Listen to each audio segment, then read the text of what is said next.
Hello everyone and welcome to Stan the Wine Man TV. I am your host, Stan Rattan, and this is the Blue Collar Wine Show where I try to help you spend your wine dollars wisely. New digs behind me. This is the spot where I'm going to try and shoot my videos from now on. It's in my new place. Yeah, there's a 3-car garage out here. What a better place to shoot a video for a blue collar wine guy than the garage. So we've cleaned it up, got my bar, still have my bar. Was able to keep that in my recent life change. Okay, somebody got salt on the bar. Anyway, a couple of things I want to mention. First of all, if anybody knows of a good film editing program for Windows, I'd like to know what it is. I tried one, it's called Filmora. It's supposed to be kind of like Final Cut for Apple. And I cannot load my videos on it. I'm really frustrated with that. For some reason, Windows Live Movie Maker is not working for me. I can do all the editing and everything on it, but what's happened is it's now won't let me load it up to YouTube. So I get all these nice, the intro music and everything going on, and then I can't load it up to YouTube, which, it's really frustrating. It's worked for well over a year, almost 2 years it's worked for me. Now it just doesn't work. I got to get on some sort of a chat room and figure out what's going on with that. But I hope you enjoy this location. I hope there isn't too much echo here. I'll work on that. Maybe get some, somebody mentioned putting cardboard around the area just to kind of absorb any sort of echo. We'll see how this turns out. I'll probably just load it straight up to YouTube. No music, no captions, none of that cool stuff that I've had in the past. I'm still working on it. We'll get there again. I just have to kind of solve some problems. Not a full-blown techie, guys. For those of you who have watched me, you know that. I do the best I can. Got a full-time job. Work every day. Try to get as much as I can done at night. It's fun, but it's exhausting. So let's get started right off the bat. I'm doing a little episode on Willamette Valley Vineyards. I got some nice samples from the winery, and I want to try these. I'm always excited about this winery. In fact, somebody from the winery comes to the store quite often, and if we run out of their Pinot Gris in the summertime, they let the sales rep know they're not doing their job. Good for them. I can't always keep up on everything the sales reps do as far as ordering goes. Always been a big fan of Willamette Valley Vineyards. I think they're they're right in that nice price range for most of us. They're not too high, they're not too low. They have good quality wines, at least what I've experienced in the past. So, let's get started right off the bat with the 2014 Willamette Valley Vineyards Estate Chardonnay. So it's all estate fruit. They're actually a public company. I'll give you a picture of the label real quick. I like being up a little closer than this. You tell me what you think. Make a comment. Send me an email. Whatever you want to do. Let me know what you think about this kind of close-up, this new environment. If you can see behind me, I don't think you can, so that's good. I have a St. Michelle logo behind me. They're not getting paid for it. It's just a really cool thing I obtained from them. And I think it kind of adds to the nuances. Got Mr. Paisano back. There's a couple things I need to do. Alright. So this is a Chardonnay. Now for years, Oregon didn't do great Chardonnay. They really didn't. I mean, I was never enamored by any of them. A few of them did okay. I always thought they were a little on the lean side, which I know some of you would prefer, of course. But when you're talking about selling to a broader range of people, lean sometimes doesn't cut the mustard, as they say. Let's see what we get on the nose. Get a little butter right off the bat, which is kind of cool. A little butter and butterscotch notes coming through. The color is pretty cool. Maybe you can see that. It's a real golden color. I like that. Oh, this rolls in at, on their brochure they said on the Chard, $30. I looked up in the catalog. I had around 22. Let's go with 30. Just be on the safe side. Getting a little interesting, like butterscotch butter, whetstone.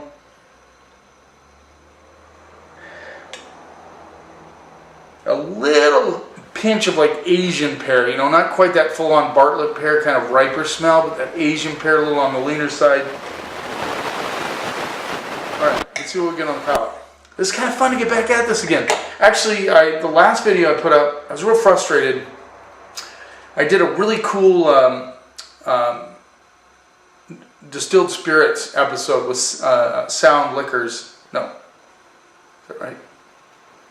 Sun Liquors, excuse me, not Sound, Sun Liquors. And the sound at the start of the video was terrible. And I'm not sure if it's something that might shop, interfering with the sound or whatever it is. I'll figure it out. But anyway, it's still a good interview. If you can get through that first like 3.5, 4 minutes, then it clears up and it's a really nice stuff in that interview. So watch it if you get a chance. Just bear with me on the sound. Sorry about that, but I wanted to get up because Jessica came up and we did it, and it was really good. Anyway, let's see what we get on the palate.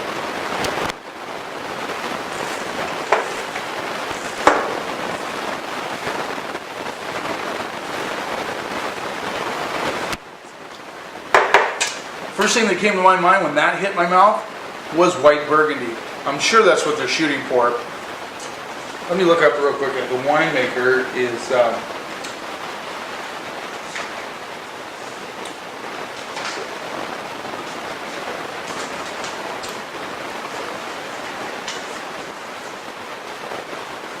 just saw it.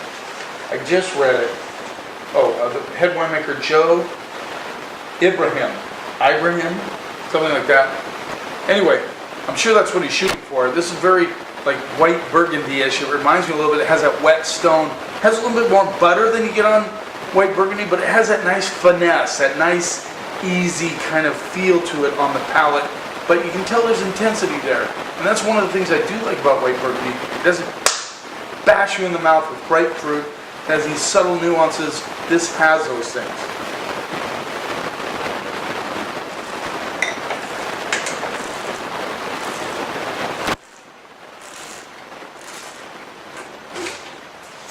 It reminds me of a little bit of butter with a lot of lemon juice with butter. You get a lot of that. You get a little bit of apple on the finish. A very, very, like I said, this Chardonnay is very food friendly. You could do this with chicken. You could do this with halibut. You could probably even have this with oysters or clams. I would go there. It's not bombastic. It's got a lot of nuances. Like I said, it's got a lot of finesse. Like I said, no, very, very much white Burgundy. I don't know where that came from, but like white Burgundy. It reminds me so much of that.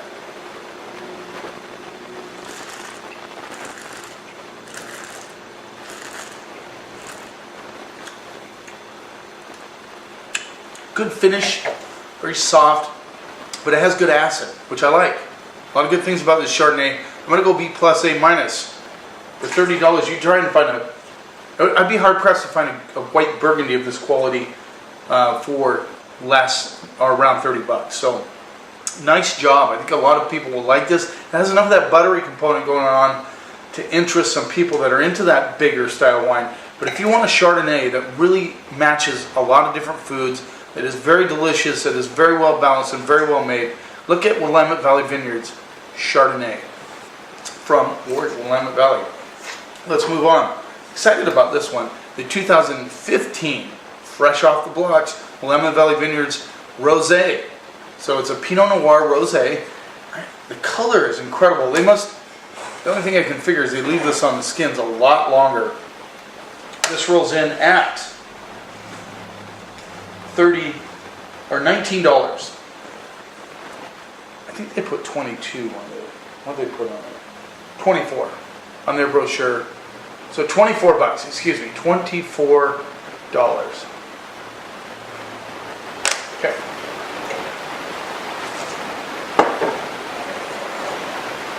Hope the sound on in this garage is good. I like doing it here. It's really kind of cool. I like the countertop back there. I might clear off the top just a little bit. A couple of things laying around. This is about blue collar, baby. No pretentious snobbery here. Let's see what we get on the nose. Good color. I'm assuming they left it on the skins for a long time to give it that deeper color. Well, they leave this juice on the skins, some more color extracts from the Pinot Noir. I don't know if they do Saunier method or not. Let's see here. John Clones, Bricks 23. Gives you a lot of information on the back. Soil type, Jory, iron-rich, volcanic, and laurelwood, wind-blown glacial lows, including, well, I can't read it all. I would think this is not Saunier, which is where they bleed the juice off and then use the rest of the grapes for their Pinot Noir. I don't know that for sure. I could look it up. I didn't think about it. I didn't realize this Pinot was so dark. Let's see what we get on the nose. A little bit challenged on the nose.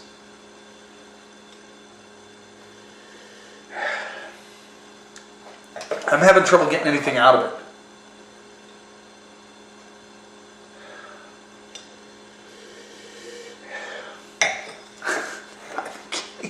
Nothing out of this wine. Maybe a little bit of rhubarb. Now the temperature on this is really good. I mean, it's I have it just right. And I'm sorry, maybe a touch of rhubarb, maybe a little bit of strawberry, but that's it. There's not a lot going on with the nose. Let's see what we get on the palate.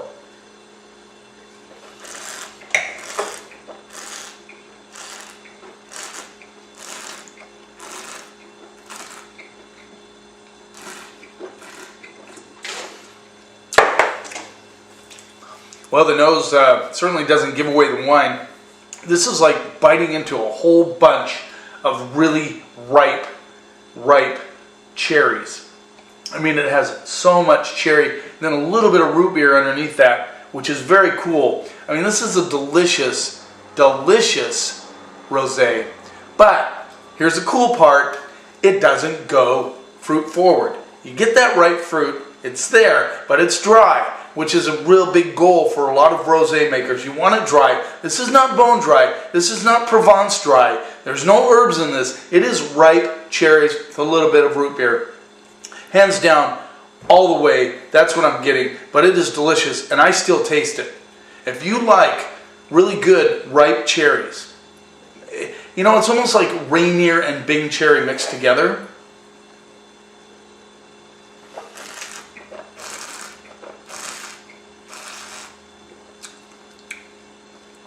With just a couple of drops of watermelon on the back end.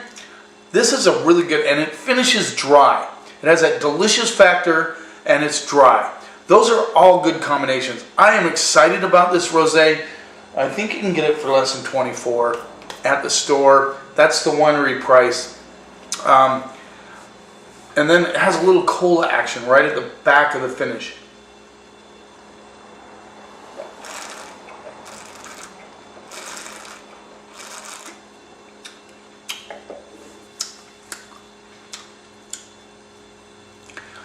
Now, to be fair, there's a lot of you Provence wine drinkers that like them just bone dry. You might not like the color. A lot of people simply buy rosé by the color. I think that can be a mistake sometimes. I'm not going to tell anybody what to do, but sometimes you can get a really good rosé that does have a darker color to it. Doesn't mean it's not dry. This is dry. It does have more fruit than some Provence rosés I've tried, but it's very good. I'm going to go A- on that. I think they hit the nail on the head across the board, 80% to 100%.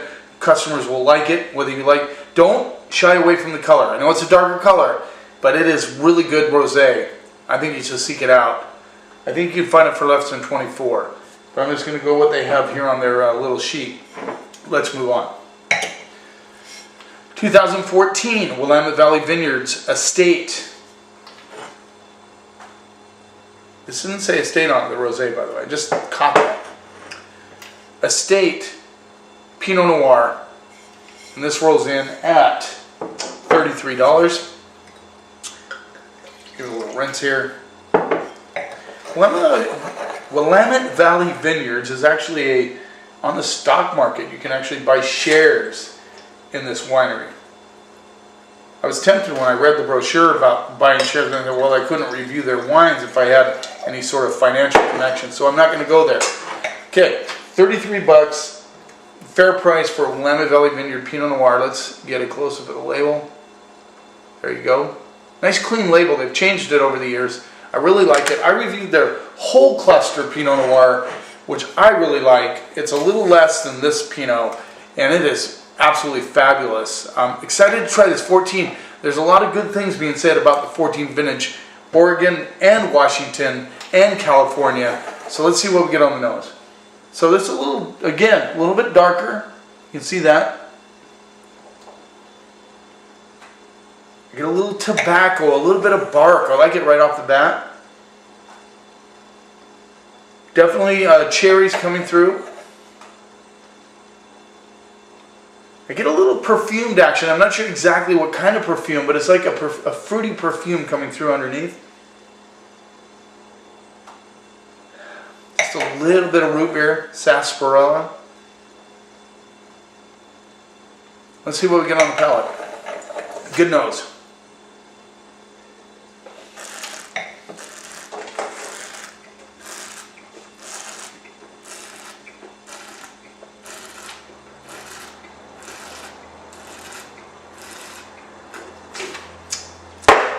Really nice structure on this. It's got good acid, good fruit, good balance, front to back, solid wine. You can tell it's going to age. It still has some, Pinot doesn't have a lot of tannins, but this has some good structure that will soften up over the years. This will age easily. I would give it 8 years, 8 to 10 years aging. It has tobacco, it has bark, it has root beer, sarsaparilla, it has cherries all day, but everything's kept into check and to balance with the acidity. Always a good combination when you have good acidity and fruit and structure like that and some of those other elements that come through, and you know it's going to age. I don't know how we know that. Well, those are all, I don't know how we know that. I just told you. You're always looking for fruit and acid and tannins all together. This, like I said, Pinot is not a very tannic wine, but this has that good, you can tell there's some good skin tannins there.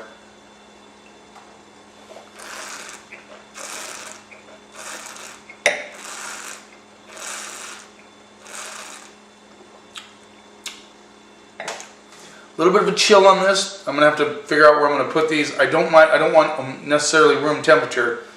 This is okay. I'm definitely getting what I want to out of this Pinot Noir. I'm telling you, it's a fantastic Pinot. It is fantastic. It has everything I'm looking for in a Pinot Noir. That good cherry fruit. That it has some of those earthy elements of bark, tobacco. I get a little white pepper on the finish, which I'm really liking. It's not a huge hit. It just kind of lingers on the back of the mouth. And good acidity. All of those things together make for a great Pinot Noir that is really drinkable right now, but will age nicely. And we talked about not having a lot of tannins in Pinot, which is why it works so well with salmon, because you don't get that strong tannic grip that would distract from the subtleties of the salmon. Just a little side tip on food for you.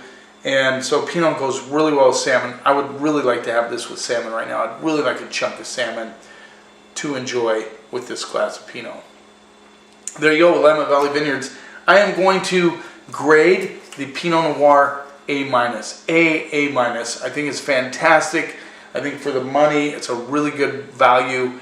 And I think you should seek it out if you're looking for a good Pinot, want to spend just a little bit more because you have that really nice chunk of salmon and you want that perfect Pinot Noir with it. There you go. And if you're into cellaring your wines, if you have the patience to do that, tuck a few of these away. Let them go 5 to 8 to 10 years, and I think you're in for a big surprise. This will age nicely. There you have it. I hope you enjoyed this video. Give me some input. I need it for the back. I need it for the sound quality. I need it for, if anybody of you guys know a good editing program for Windows, let me know, whether you put it comments on this or on email me, whatever. I need to know. You keep watching and I'll keep helping you spend your wine dollars wisely.